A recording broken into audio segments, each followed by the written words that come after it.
All right, welcome to day 15.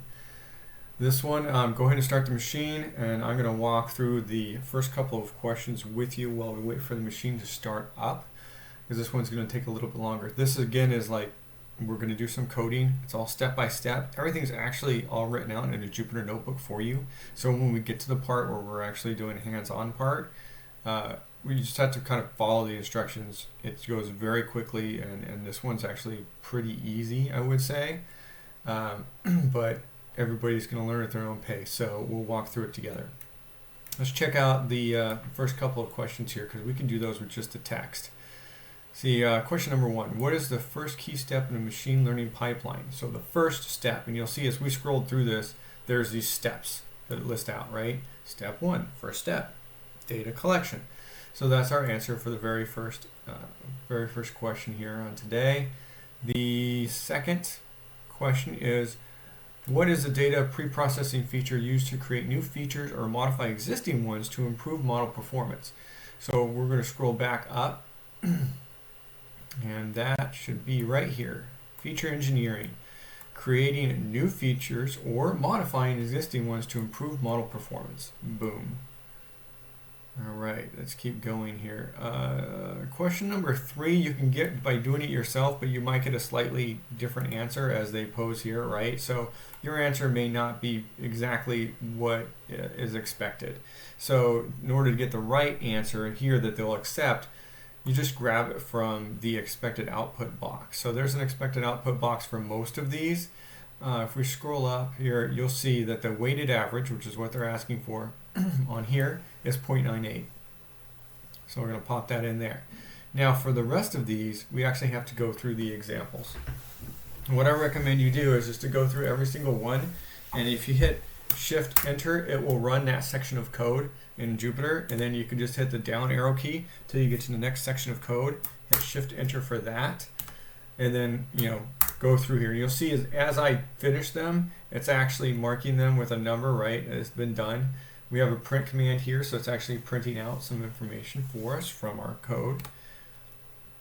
We're going to keep going here. There's another print, so some more information. Let's keep going here. We're only on step 2. We're going to run this one. Cool.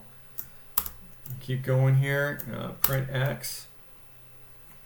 And you can read along with the instructions here. I just wanted to show you quickly how to get to the different answers for this day 15. So we're going to keep going here and running all of these different steps. Now when we get to step 6, we're going to have to change a piece of the code because they left out a section here. Not this one, not yet. Okay. So this is the last piece of code that we're going to run. That's going to give us the last section of code. So this won't run. We have to put something in here. Now if we read the instructions, it's telling us that we want to run this against the test emails.csv. So test, what is it? Test underscore emails.csv. That's what we're going to run. It's right here in our data set already. So we don't have to do anything else. We're going to hit Shift Enter. That runs. Shift Enter. Print that out. Again, Shift Enter. Get our new predictions. And give us the results and print the results. So let me see if I can make this a little bit bigger so it all is on one line. I'm not lucky enough to do that. I'm scared to reframe the window because it'll mess things up. But you can see that we have 3 emails that are spam. The rest are ham. Not a big deal. Not to worry about those ham ones. So we have 3 spam messages. So that is the answer to this one, right? You see the S is over here and then the PAM is over here.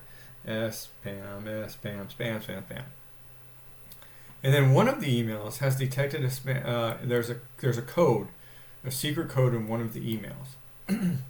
So to answer this one, I didn't see any secret codes as you scroll down here. So to answer this one, we're going to go ahead and open up this email, or the CSV itself. And we're going to come down and we see line 6, it says, I hate Best Festival. That's the answer. That's the secret code. So once you plug that in, you'll be done with the room if you want to continue looking at different ways and different stuff related to phishing. The phishing module is a good one. I've already gone through it, and I recommend it as well. So have fun with this one, and I'll see you tomorrow for day 16.